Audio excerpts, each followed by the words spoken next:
Hello, good evening dyan sa Pilipinas. Happy birthday sa aking nanay. Nanay, maraming salamat sa iyong pag-aruga sa amin, sa akin, mula nung ako'y bata hanggang ako'y lumaki. Salamat nanay, hindi mo man ako matatandaan. Gusto ko sabihin sa iyong salamat. Nagpapasalamat ako sa Diyos dahil ikaw ang nanay ko. Tinuruan mo ako, ikaw ang unang nagturo sa akin paano magbasa. Tinuruan mo ako magtiis.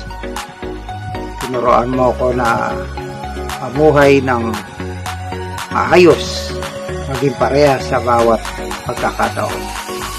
Kaya salamat sa iyong ika-86 na kaarawan. Dalangin ko ay bigyan ka pa ng mahabang buhay ng ating Panginoon. At magkita pa tayo sa aking pag-uwi. Naway magkita pa tayo at maging malakas ka pa. Magiging malakas ka pa dahil ikaw ay isang palaban. Kaya umabot ka ng 86. Salamat, i-enjoy mo po ang iyong buhay araw-araw at palaging manalangin at hindi makalimot sa ating Panginoon. Pinababati ni Gina na happy birthday daw ay hindi na siya makabati dahil siya ay abala sa maraming bagay. Kaya happy birthday daw po.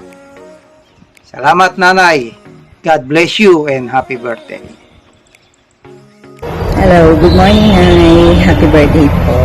Ako po si Gina, asawa po ni Benan. I wish you all the best, Nay. Malakas ang pangangatawan at laging may joy in the Lord. Sabi ni Lord, with long life, I will satisfy you and show you my salvation. So enjoy your day, Nay. Enjoy your life. God bless you po. I love you.